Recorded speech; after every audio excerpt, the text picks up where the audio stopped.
Hello and welcome to another episode of Carnegie Defense Insights. I'm Dinakar Peri, your host for this episode. Let's quickly go on to what we have on the agenda today.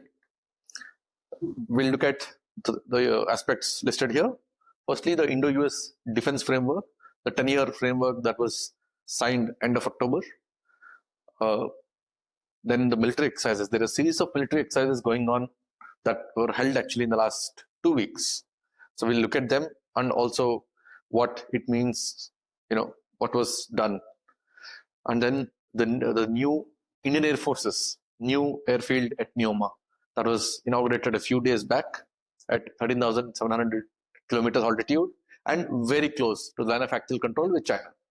And then the Chinese third aircraft carrier, Fujian, that was commissioned just 2 weeks back, only this month. And lastly, a quick innovation in higher altitude area by the Army's 4 Corps area in Arunachal Pradesh. What it means, why is it important? Let's quickly get on to the first thing. So, the India-US Defense Framework. This was signed by Indian Defense Minister Rajnath Singh and US Secretary of War Pete Hegseth on the sidelines of the ASEAN Defense Ministers Plus meeting in Malaysia on October 31st. They met on the sidelines, then this was signed. This essentially is a follow-up to the previous such agreements. The first one was signed in 2005, the first such. This is actually broad, as the name says, it's a framework. It's not specific, it lays out an agenda or the areas of and priorities for cooperation in the defense and security domain. So the first one was 2005, then 2015, and it was due to be renewed, and it was done now. It was actually delayed by a few months, but the important point is this was done despite the current situation.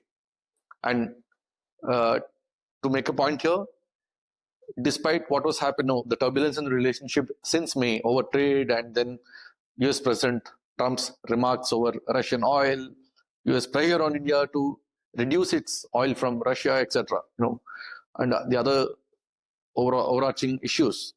Defense cooperation, exchanges, dialogues, they all have been continuing as is. In fact, we'll just take a look at that in a couple of minutes. So quickly going forward, what does this agreement broadly mean? So the US released a fact sheet a few days after the agreement was signed. So that's before on the screen for you. So what it lists out is some of the key priority areas. In a way, broadly, it's known that's been the kind of the bedrock for the relationship and repeated time to time. So let's go to the next one where they actually identify a few areas of cooperation, kind of give a broad layout of what the two countries intend to take this forward, in what way. So if you can look at the 4 areas: operational coordination, information sharing, regional global cooperation, and defense industrial cooperation. So the framework broadly, having the relationship over the last 25 years has seen significant progress in terms of exchanges, deepening cooperation, some aspects, in fact, which would have been thought impossible a few years back. India has signed all the foundational agreements, some of which were actually invoked by India when the standoff happened in Eastern Ladakh with China 2020 for high altitude clothing, and similarly geospatial information under the BECA, the foundational agreement. India has got them from the US. So this has happened. So this kind of now takes that forward. Interoperability, information sharing, co-production and co-development. So if you actually see the last point, the industrial defense industrial science and technology. In that, again, the 2 aspects. One, I'll just flag 2 lines for everyone's attention. The framework supports developing India as a logistics, maintenance, repair and overhaul hub for the region. And the last line, the 2 countries plan to share information and facilities for testing and standardization of defense equipment. These 2 lines are important. Why? The first line, that India has been trying to position itself as a regional shipbuilding hub for MRO, maintenance, repair and overhaul. That's one. And in fact, US, UK, and a few other countries have signed agreements. Some of their ships, not frontline warships, but support ships, have come to Indian shipyards for small repairs and turnaround. That's one. And this is also now, there's an effort by India to scale that up, not just for ship, but also for other aircraft and, aerial MRO as well, aerospace MRO as well. That's the first part. The second part, why is that important? Because that's important as the two countries look at co-development and co-production. So this sharing of facilities, testing facilities especially, is really important because there are deficiencies, limitations, and industry needs a hand-holding. This cooperation is quite useful. And also, as the two countries look at a reciprocal defense partnership agreement to open up each other's defense industries and ecosystems for the other, to each other's industries. In the US, it's all private industry, but India, traditionally it has been defense public sector undertakings. Now there's a active private sector that is building up, so it opens up. So in that backdrop, that last line is really interesting and important. So one quick point on the India-US front.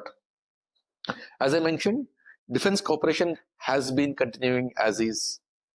So if you just look here, in the last 2 weeks, what listed here is the first three things are in the last 2 weeks.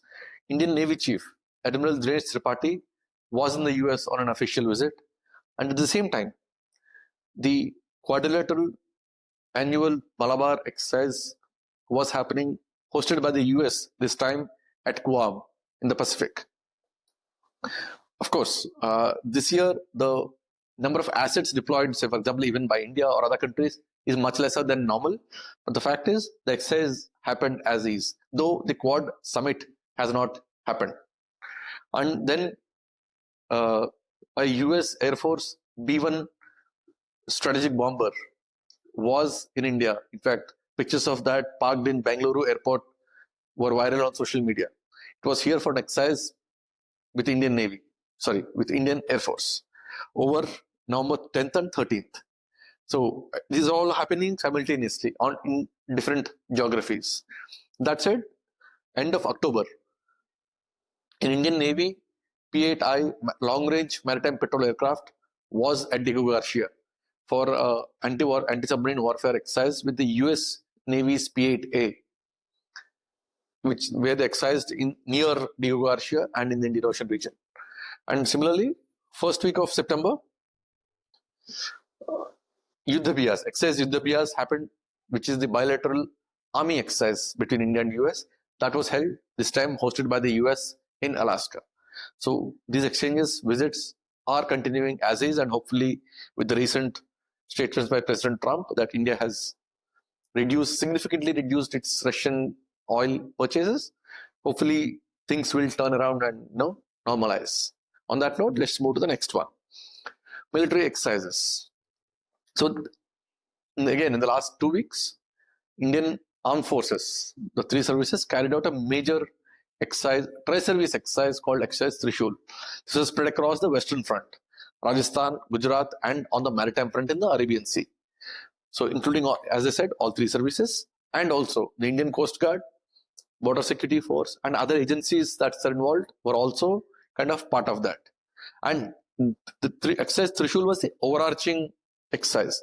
Within that, there were also several smaller localized exercises by the army along with the Air Force. Say, for example, in Rajasthan, in Gujarat, and also, in fact, separately from this, there was also an exercise going on the Eastern Front in Arunachal Pradesh. We'll just come to some of them. So this exercise saw, drawing on from some of the lessons from Op Sindoor that happened in May. The exercise focused heavily on technology, electronic warfare, persistent surveillance, encrypted communications, cyber. All these were part of the thing. And of course, drones, counter drones, loitering munitions, long range vectors, they were all kind of brought in. So this kind of, in a way, took forward the lessons from Op Sindoor and to validate some things and also test the new things, some of the deficiencies that were seen. So, and Indian Navy also deployed its carrier strike group led by INS Vikrant, and amphibious operations were also part of the maritime part of the exercise. So let's move there. Just a short video on this before we move ahead. This essentially kind of gives a sense of how the tri-service and exercise unfolded across different fronts. So this is the amphibious part of it.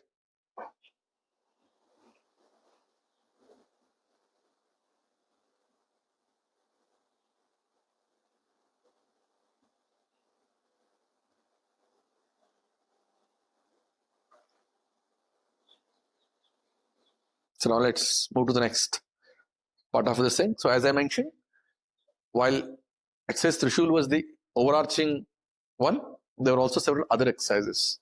For example, Akhand Prahar exercise, Marujwala, Brahmashira. They were all in various parts of Gujarat and Rajasthan, and also what I mentioned, Arunachal. That was exercise Purvi Prachand Prahar. There also saw Army and Air Force exercising on India's eastern flank. So in one of the exercises, Akhand Prahar, the Army's new concept of Rudra brigades, all-encompassing brigades, was war-gamed to the extent and validated. The concepts of that brigade, the brigade was formed, was validated. This is actually kind of mentioned by the Southern Army Commander, Lieutenant General Dheeraj Seth, in his comments there, and who also made a remark about the cold start to cold strike. Cold start began as a concept, as a offensive blitzkrieg, when something, when tensions rise, drawing from the lessons of 2001, when the attack on the Indian Parliament, the terrorist attack on the Indian Parliament, the Indian Armed Force mobilized big time, but they took so long, the element of surprise was lost. So they actually was there for a year and then came back, turned around without any actual operations happening. So this cold start actually came up after that as a concept to have some formations ready, close by, ready to move in very short notice, to be able to seize the initiative and to deter or enforce a punishment on the adversary. So that said, now this cold strike, kind of, as said by the Army Commander, kind of further takes that a step forward. And in this, the Rudra brigades, which typically otherwise the brigades are single arm, the Army has about 250 of them. Rudra kind of is an all-encompassing brigade, composite brigade as the Army calls them. So essentially they are infantry, armored, mech, air defense, artillery, support elements. All of them are in one. The brigade is self-containing, so it can lead the offensive if required. Let's listen to the Army Commander very quickly.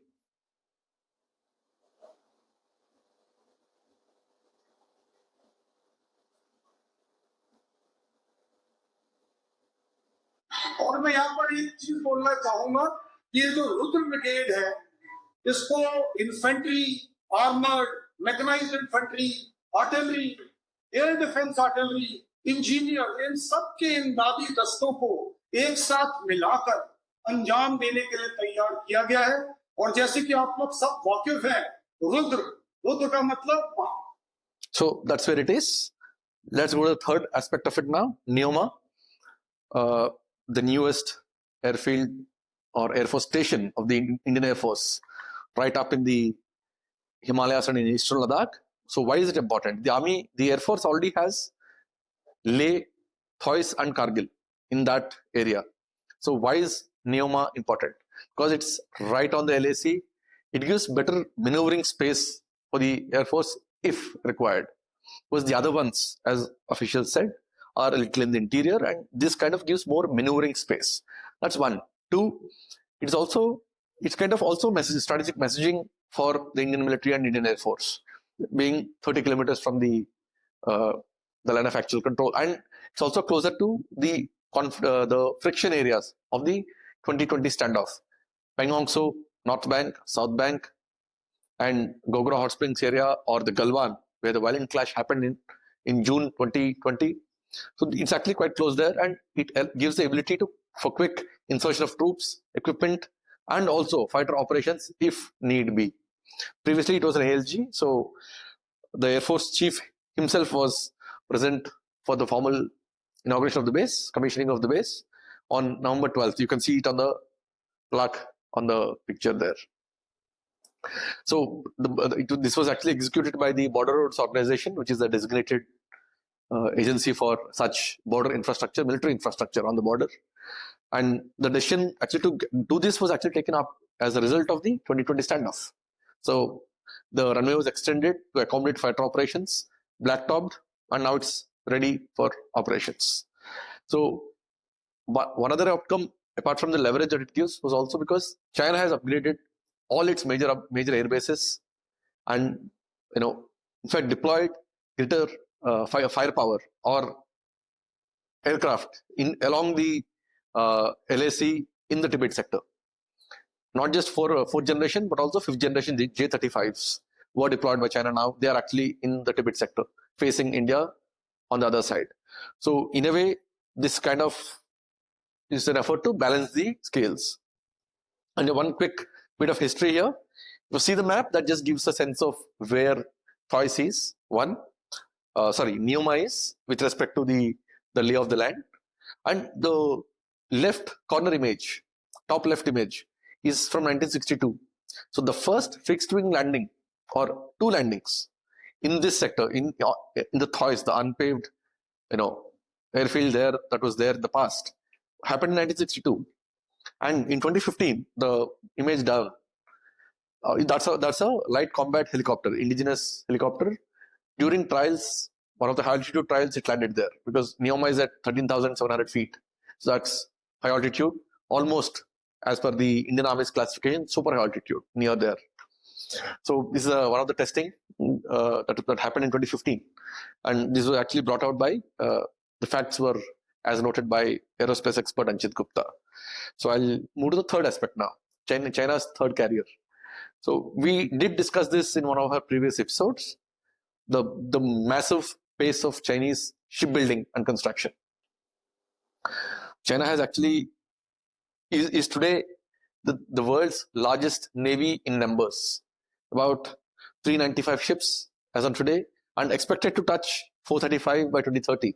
That's almost the size of several navies in one. That's the pace of construction. So on November 5th, in the presence of Chinese President Xi Jinping, the Chinese third carrier, Fujian, was formally commissioned. It's massive, 80,000 tons. No other country has fielded that sized carrier apart from the US. And Fujian actually has a electromagnetic aircraft launch system, which significantly improves the aircraft turnaround and ability to launch heavier aircraft. So only the US has fielded the EMOS system so far, and even US faced a lot of issues on the Gerald Ford for a long time, for many years now. The Gerald Ford was commissioned, the newest in the series, the class of carriers, which are meant to replace the Nimitz class. So, most of them are actually now already gone. The Gerald Ford was commissioned in 2017, and only in 2023 was it sent on its first combat deployment, because there were teething issues with the electromagnetic system on board, both the launch and the elevators. So there were issues. In fact, the delays also kind of prompted President Trump just literally last month on his trip to Asia. In fact, early this month, on his trip to Asia in Japan, on board the US carrier, he said he'll sign an executive order to go back to steam catapults. But the order never came, but it actually shows the issues that the US Navy faced. So what China did was an innovative technological tweak to tide over that particular issue and get the EMALS working. And it worked. And in doing so, China essentially leapfrogged a generation from ski-jumped carriers to EMALS enabled carriers. It skipped the catapult launch systems in between, which currently are the mainstay for, say, for example, all the US carriers as well. So that's where it is. And very quickly, one timeline here, just to show how fast China is building ships, including aircraft carriers. The first one, Leonine, was commissioned in September 2012. The second one was commissioned in December 2019. and third one in 2025. And as we speak, the fourth aircraft carrier is already in significant pace of construction. It's going to be nuclear powered and truly a super carrier, a massive carrier with EMOLs and nuclear powered. So, and given the pace, we can only expect how soon it will be commissioned. So on that note, so these are the three carriers for your just put out by Chinese media. And then to the last aspect for today, the high altitude innovation. So here, it looks seemingly very simple, but why is it important? Because this a small monorail, which was developed by the Indian Army's 4 Corps, which is in Arunachal Pradesh, a mountainous terrain, high altitude, including super altitude areas, tough terrain, really harsh weather. So in many cases, helicopters become the lifeline. It's tough to even traverse some of these locations. So the Army has put out a small monorail system which can take up to 300 kgs of load and day and night, all weather, carry load, supplies, including casualty evacuation if required. So it is going to be a lifeline, I'm sure, given the operational commitment of the Indian Army across high altitude areas in the Himalayas, right from the Kargil to eastern Ladakh to the eastern sector as we come down. No, it's quite a vast stretch. So this is going to be quite an innovation. Going forward, we'll look forward to it. So before we close, a very short video of how this looks.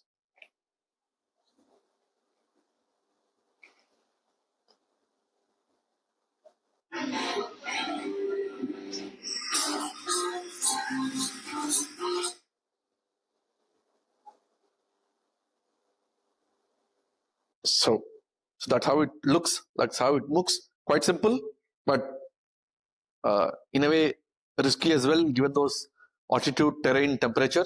But it works, and you look, as you see there, CASEVAC and carrying loads. So that's where we are. We end the episode today. We'll get back soon with the next episode. Watch, subscribe. Please share your feedback. Thank you.